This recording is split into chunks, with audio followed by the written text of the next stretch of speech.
Vous écoutez France Culture.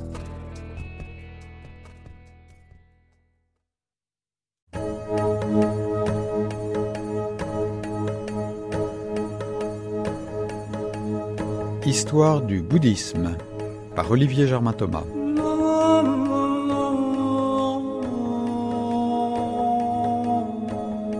Treizième émission, le Dalai Lama, Alexandra David-Nel, le bouddhisme en Mongolie.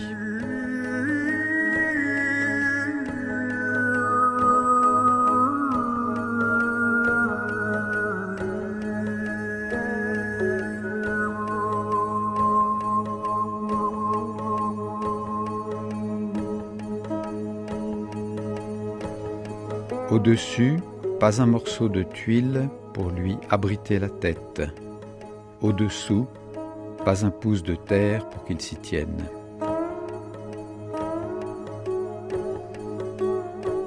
Plusieurs raisons expliquent que, pour beaucoup, le bouddhisme a pris l'aspect du rire du Dalai Lama. Cet homme rayonne. Depuis Gautama jusqu'au grand fondateur de lignée au Japon, nous avons vu combien le déploiement du bouddhisme dans une nouvelle culture, ou le jaillissement d'une nouvelle école, dépendait du charisme d'un maître ayant voué sa vie à une cause qui le dépassait. D'autre part, chacun connaît la situation du Tibet, le martyre des moines, l'occupation chinoise. La réponse non violente du Dalai Lama est un exemple unique dans le monde d'aujourd'hui. On peut discuter de son efficacité, on ne peut pas mettre en doute sa fidélité à l'idéal du bouddhisme. Tenzin Gyatso est né le 6 juillet 1935 à Takhter, un village du nord-est du Tibet, dans une famille de petits paysans. Un an plus tard, il est reconnu comme la réincarnation, enfin le mot émanation serait plus juste, du 13e Dalai Lama, c'est-à-dire comme le représentant du Bodhisattva Avalokiteshvara, nommé Chenrezig au Tibet. Dans la tradition tibétaine, les maîtres tulkus choisissent de revenir assez vite après leur mort afin de continuer à aider les humains dans la voie de la libération. Leur vie reprend donc sous la forme d'un nouvel être. Entre-temps, l'émanation du défunt a dû errer dans le bardo, le livre des morts tibétains, Bardo Todol, qui daterait du 8e siècle, décrit ces états intermédiaires avant le retour dans la vie. C'est un guide de préparation aux visions et tendances qui nous attendent. Il vaut mieux effectivement être prévenu que surpris, d'autant plus que certaines épreuves sont assez redoutables. Il est amusant et instructif de lire le passage suivant en pensant à ce que notre modernité croit avoir découvert. Si l'on doit renaître mâle, le sentiment d'être un mâle se lève chez le connaisseur, et un sentiment de haine et de jalousie envers le père, d'attirance envers la mère est ressenti. Si l'on doit renaître femelle, le sentiment de haine envers la mère, d'attraction envers le père est éprouvé.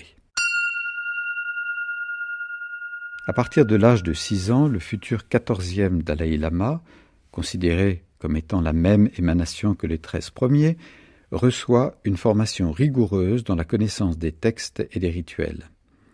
En 1959, à 23 ans, il obtient son examen final avant d'être conduit à s'exiler pour faire entendre la voix du Tibet dans le monde entier. Sa mission est double. Sur le plan spirituel, il n'a cessé d'œuvrer pour la formation de nouveaux moines et leur envoi sur les terres d'Occident afin qu'ils y fassent vivre le dharma menacé de disparition au Tibet. Sur le plan politique, au cours de ses incessants voyages, il a milité pour que la question tibétaine soit prise en considération malgré les terribles pressions de la Chine. Par 3 fois, l'ONU a reconnu la violation des droits de l'homme, et c'est peu dire, au Tibet. Résolution sans aucun effet. En 1987, le Dalai Lama a élaboré un plan en 5 points pour le Tibet. « Notre approche ne cherche pas l'indépendance », a-t-il écrit. « Nous recherchons une véritable autonomie pour préserver la culture tibétaine, la langue tibétaine et l'environnement tibétain. » Il faut dire que l'environnement est très menacé à cause d'une déforestation massive et d'expériences atomiques. D'un autre côté, le Dalai Lama a développé un dialogue actif avec les autres religions notamment avec le christianisme, lors de la rencontre d'Assise ou de ses dialogues avec Jean-Paul II. Depuis 1973, il débat avec des scientifiques du monde entier afin de comprendre les données actuelles de la science et de les confronter au bouddhisme. À plusieurs reprises, il a pris le risque de dire que, si la science lui apprenait que le bouddhisme était erroné, il serait prêt à modifier son point de vue. Mais de toute évidence, c'est son message moral et spirituel qui lui a permis de faire entendre la voix du bouddhisme tibétain sur tous les continents.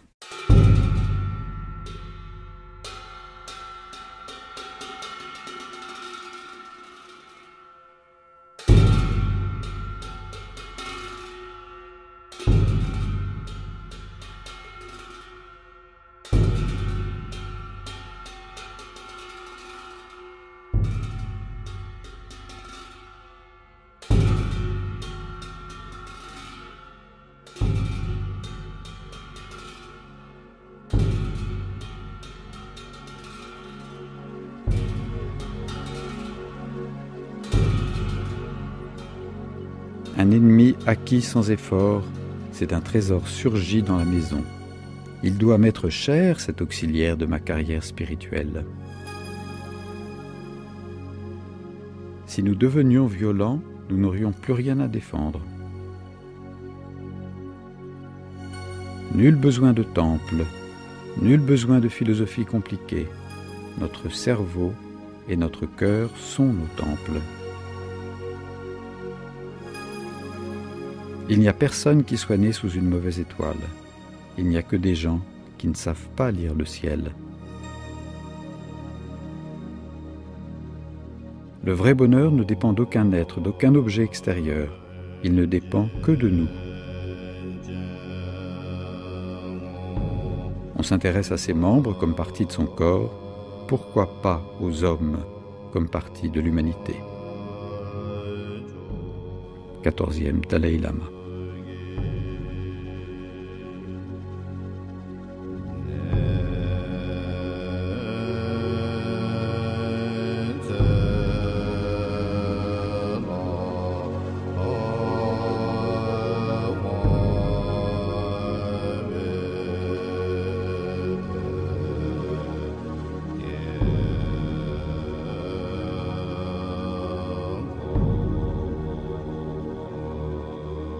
Alexandra David-Néel a joué un rôle primordial pour la connaissance du bouddhisme tibétain.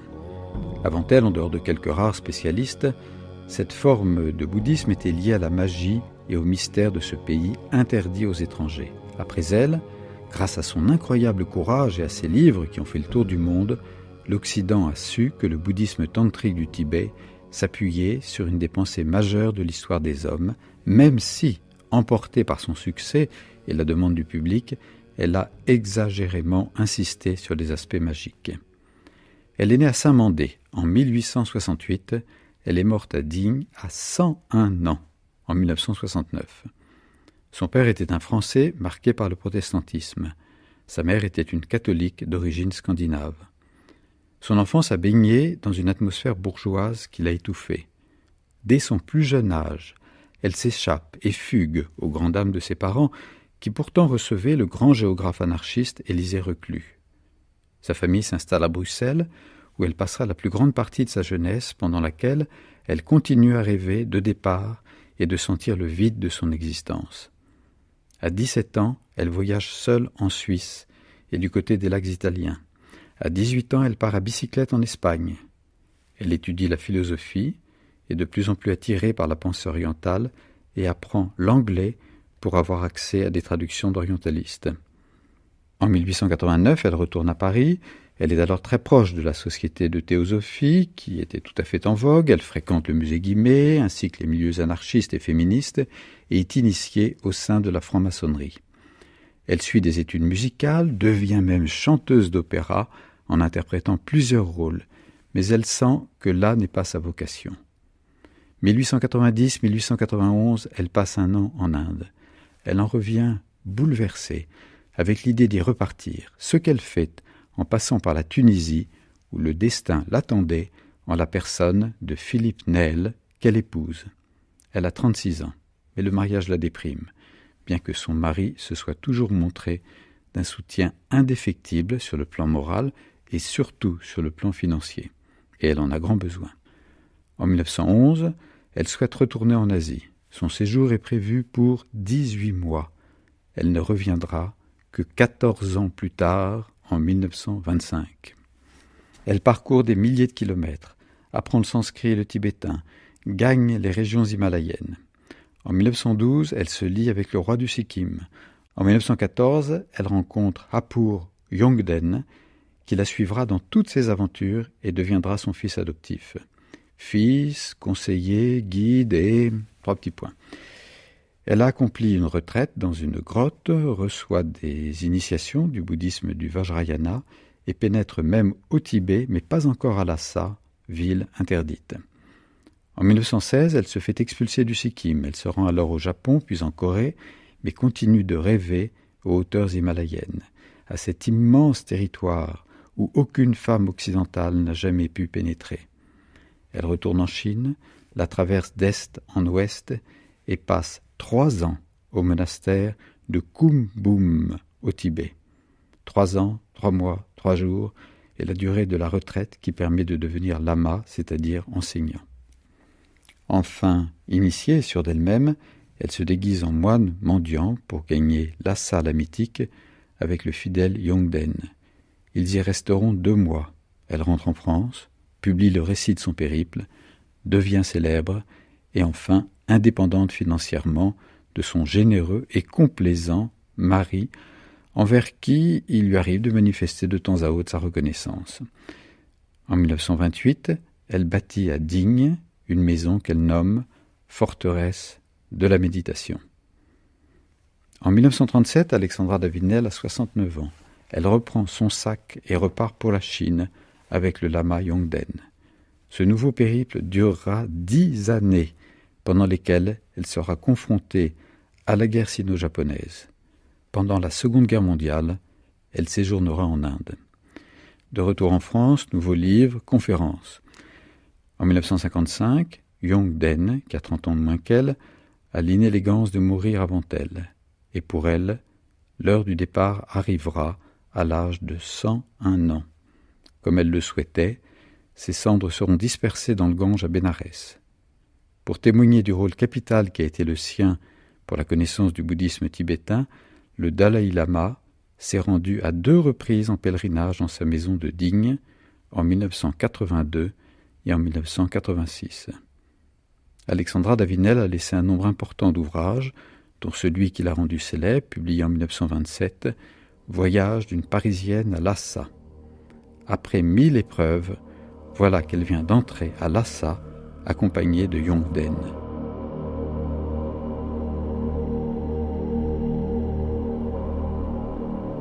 À peine avons-nous débarqué que l'atmosphère, qui jusque-là était très calme, se trouble soudainement. Dans l'espace de quelques minutes, une tempête furieuse se lève, soulevant jusqu'au ciel des nuages de sable.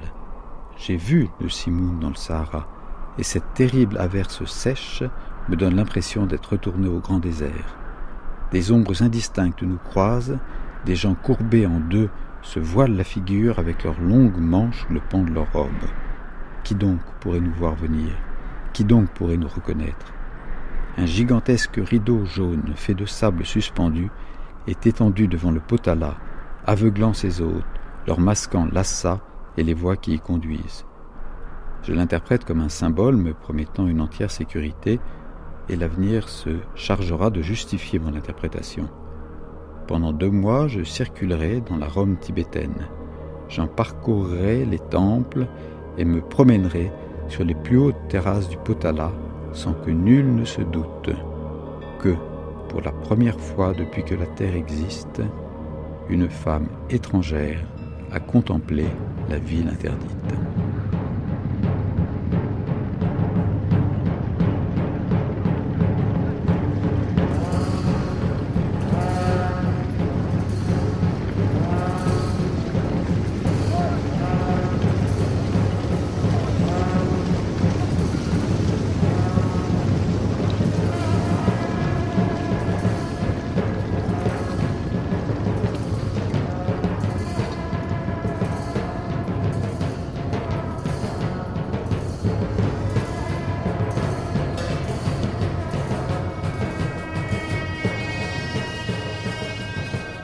Au début, sur un immense territoire, des tribus de pasteurs nomades, éleveurs de bovins, de moutons, de chameaux et de petits chevaux transhumant dans des chariots à la recherche de pâturages et de points d'eau. Mais ces Mongols étaient de redoutables guerriers, les meilleurs cavaliers de l'époque, doués d'un courage et d'une volonté indomptable.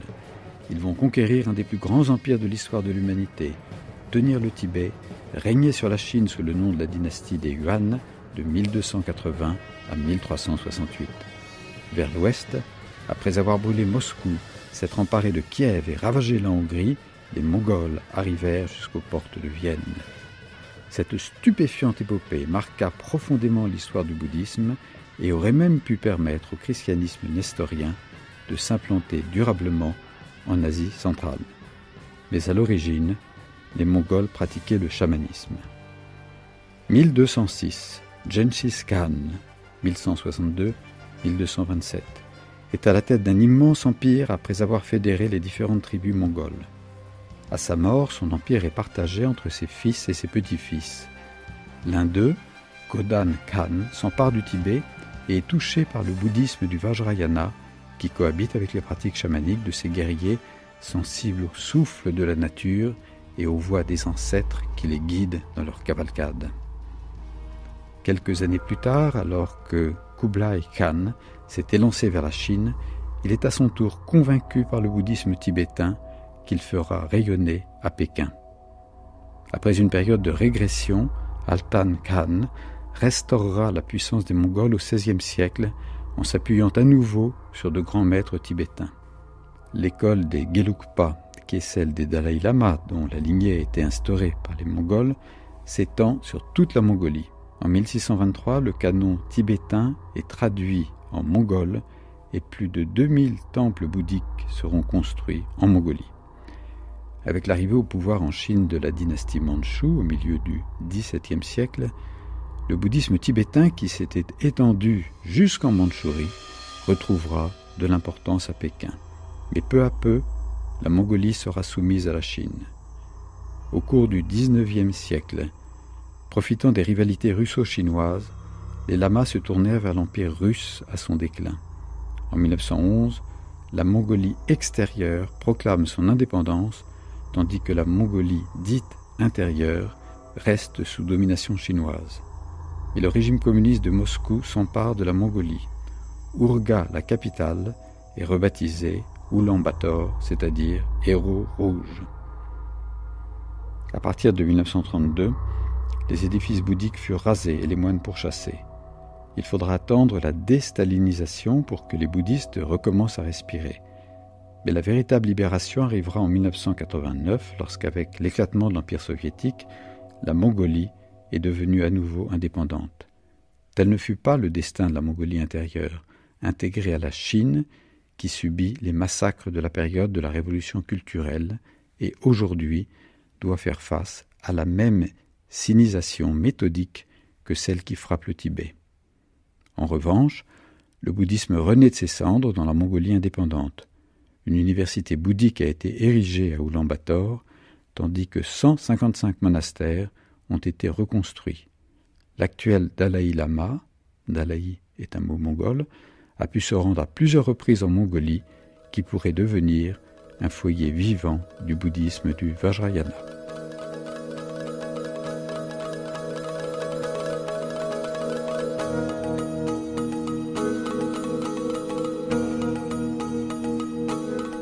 C'était Histoire du bouddhisme par Olivier Germain-Thomas, une émission en partenariat avec le Monde des religions. Prise de son et mixage, Olivier Dupré, Benjamin Vignal. Réalisation, Nathalie Triandafilides.